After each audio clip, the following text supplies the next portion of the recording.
Aujourd'hui, c'est mardi. Vous êtes bien sur Radio Tartou et nous sommes ensemble pour faire un antépénultième point audio sur l'état de la recherche sur l'épidémie de Covid-19. Comment ça, un antépédoncule? Ça veut dire que c'est l'avant-dernière fois qu'on fait cette chronique, Kiki. Ah mais on va faire quoi à la place? Je sais pas, dormir, travailler, cuisiner, vivre. Ah, Mais l'écho des labos continuera d'exister. C'est juste la chronique audio qui s'arrête. Bienvenue à tous sur l'écho des labos. Fail de la semaine. Il y a des gens, parfois, on se demande comment ils en ont pas marre de raconter n'importe quoi. ah mais j'ai rien dit. Cette semaine, on ne parlera pas de Kiki, car on va revenir sur l'interview de Luc Montagnier. Quoi? Oui, il y a encore des gens pour interviewer Luc Montagnier. Interview où il explique que les vaccins tuent des gens. On vous passe le contenu de l'interview parce que notre sadisme a des limites. Mais on s'est dit qu'il était important de revenir sur quelques points qui pourraient rendre les gens confus. Maintenant, avec les effets indésirables des vaccins, vous avez l'effet prion. Mais les prions, c'est un peu comme des genres de moines? Non!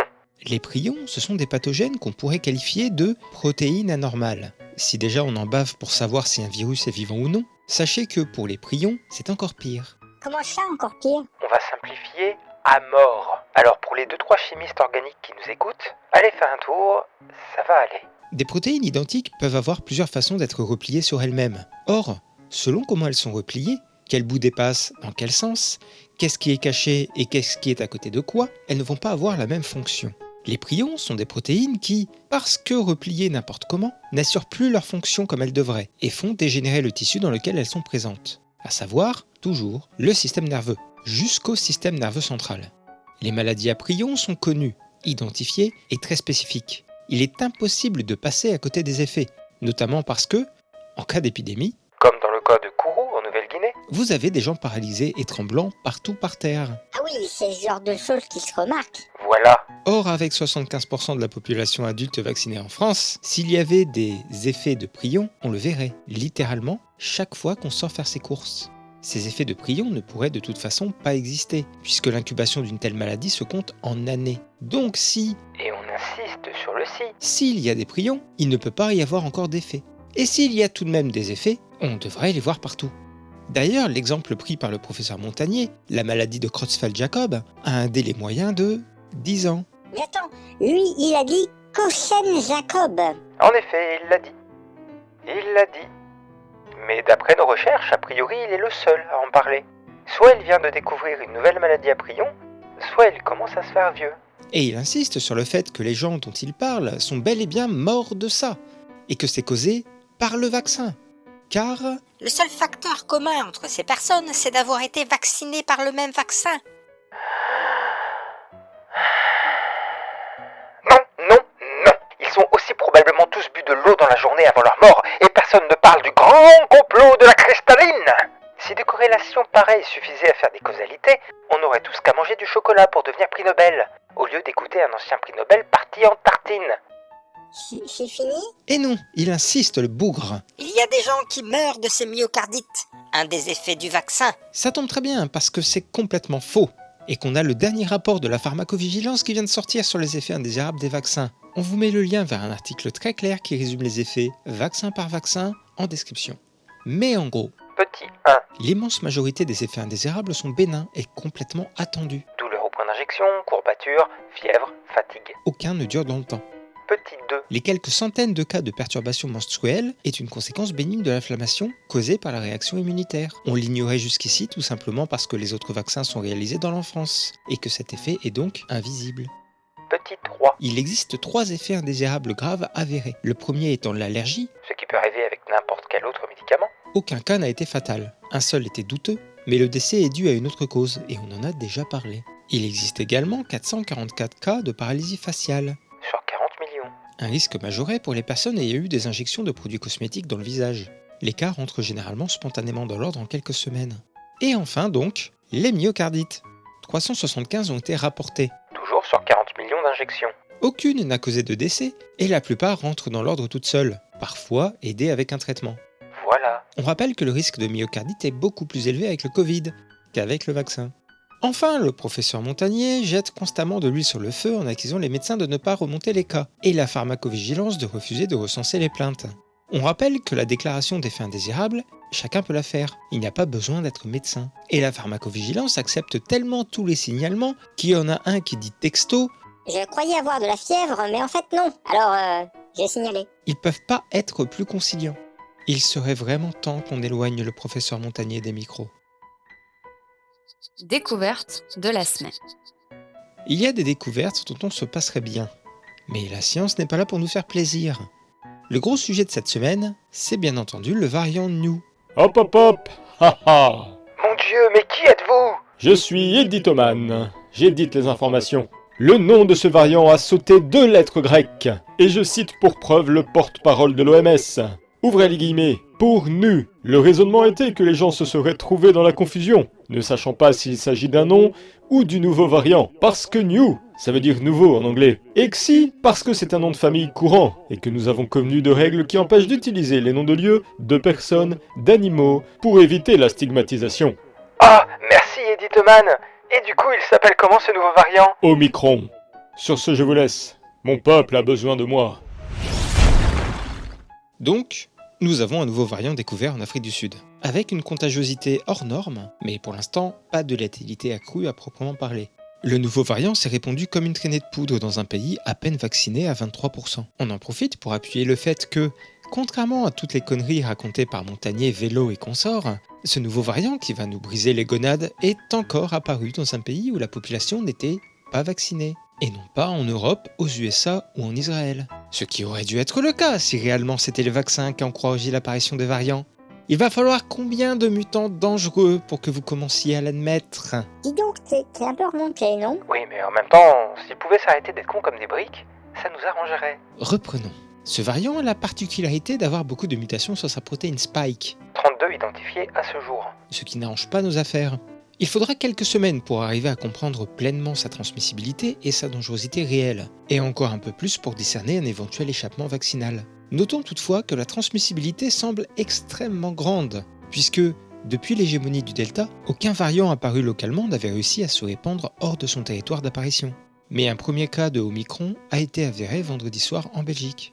Il ne permet pas de trancher la question de l'échappement vaccinal, puisque la femme en question, qui rentrait juste d'Égypte via la Turquie, n'était pas vaccinée. 2 cas suspects sont signalés à Orly, mais on ignore encore tous 2. On ne va pas s'étendre sur le fait que voyager à l'étranger sans vaccination en pleine pandémie, ça paraît être le summum de l'inconscience. Et on va se contenter d'être oiseaux de mauvais augure. Même si les 27 renferment en urgence leurs frontières à l'Afrique australe, on a bien peur qu'il soit déjà trop tard pour que ce variant épargne l'Europe. Piste de la semaine. Contagion. Où attrape-t-on réellement le Covid maintenant que le variant Delta est prédominant?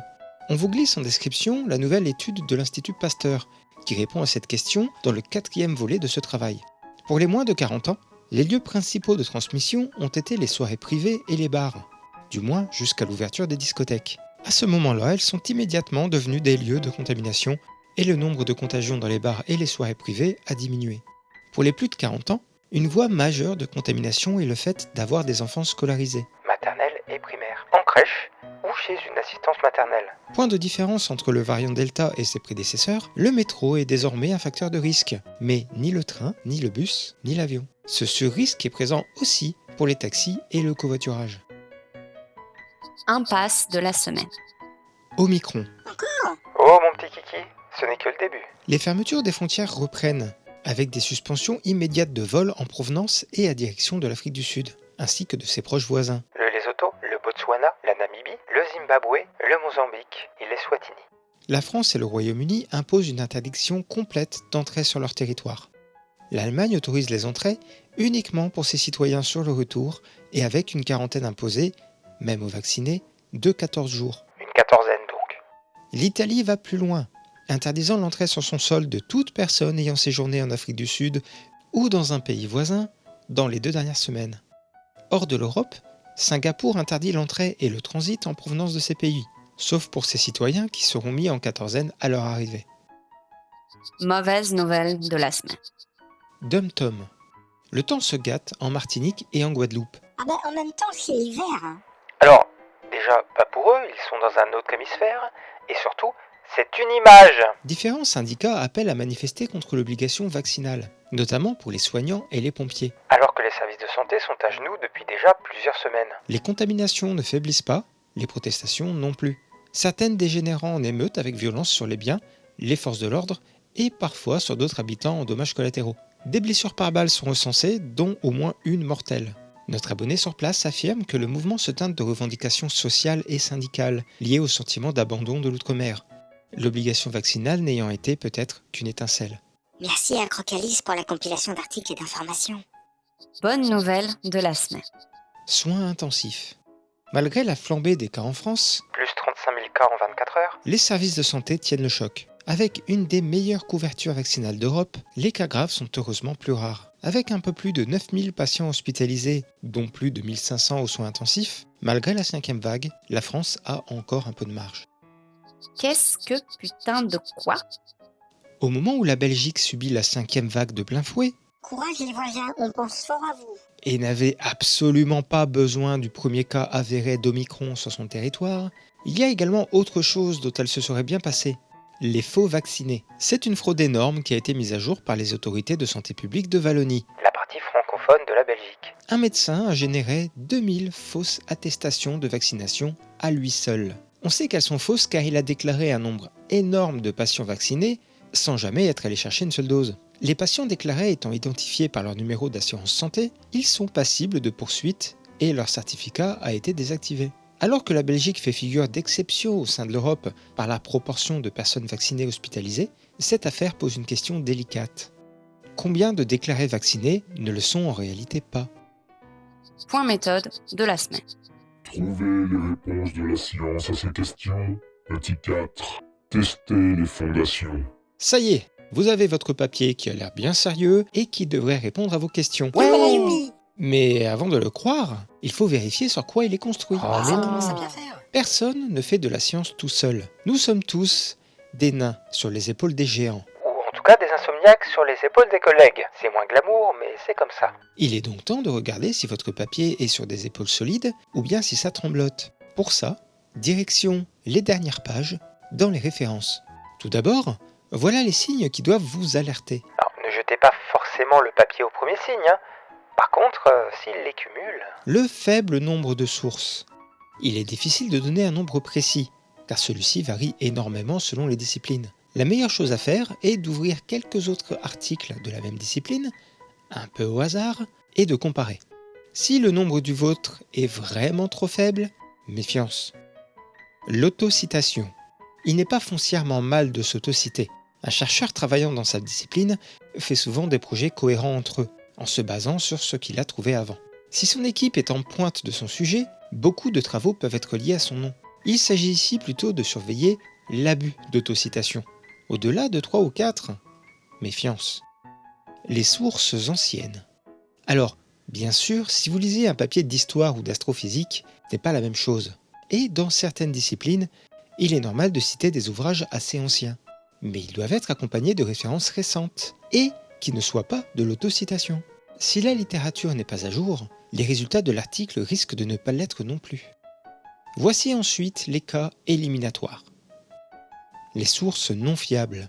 Maintenant que vous avez appris à repérer les sources fiables, vous savez que les vidéos, les billets de blog, les communiqués, les articles non publiés ou publiés dans des revues prédatrices, etc., ne sont pas des sources dignes de confiance. Une ou deux pour l'illustration, pourquoi pas. Si c'est la majorité, poubelle. Ça veut dire que ce qu'on fait n'est pas une source fiable? Eh non, Kiki. On n'est même pas une source du tout, en fait. C'est pour ça qu'on donne en description des sources qui, elles, sont fiables et scientifiques. Nous, on se contente de vulgariser pour que les gens comprennent. Les sources rétractées. Si votre article cite une source rétractée, il faut vérifier deux choses. Tout d'abord, à quoi elle sert dans l'article. Si elle est citée comme un simple exemple, ou mieux, comme un contre-exemple, ça va. Si elle est un point important de la démonstration, eh ben poubelle. Pour vous faire gagner du temps lors de vos recherches d'articles suivants, comparez les dates. L'article est sorti avant que la source soit rétractée. C'est dommage pour les auteurs, mais ça peut nous arriver à tous. L'article a été écrit alors que la source était déjà rétractée. Vous pouvez inscrire les auteurs sur votre liste noire. Des gens qui appuient leur démonstration sur des sources qu'ils savent fausser ne sont pas vraiment dignes de confiance. Next. Tu as entendu la légende? À propos du fait qu'il y aurait une autre voix d'une androbatte? Oui. Mais c'est une légende, Kiki. Je suis presque sûr que c'est faux. Comment ça, presque sûr? En espérant avoir pu apporter un peu de lumière dans le chaos ambiant, je rends l'antenne. Et on y retourne la semaine prochaine, car l'épidémie ne se termine pas avec le nouveau variant. De toute évidence. En attendant, prenez soin de vous et des chercheurs qui bossent dur, et autant que possible, restez chez vous. Non mais vraiment, j'ai peur. Mais peur de quoi? De Michel? Mais en vrai, c'est juste un pseudonyme, hein. Oui, mais c'est des sales bêtes. Mais non. Si. Même qu'il paraît qu'ils boivent ton sang et le remplacent par du pipi. Oh là oui. Il est temps que tu prennes des vacances, mon Kiki.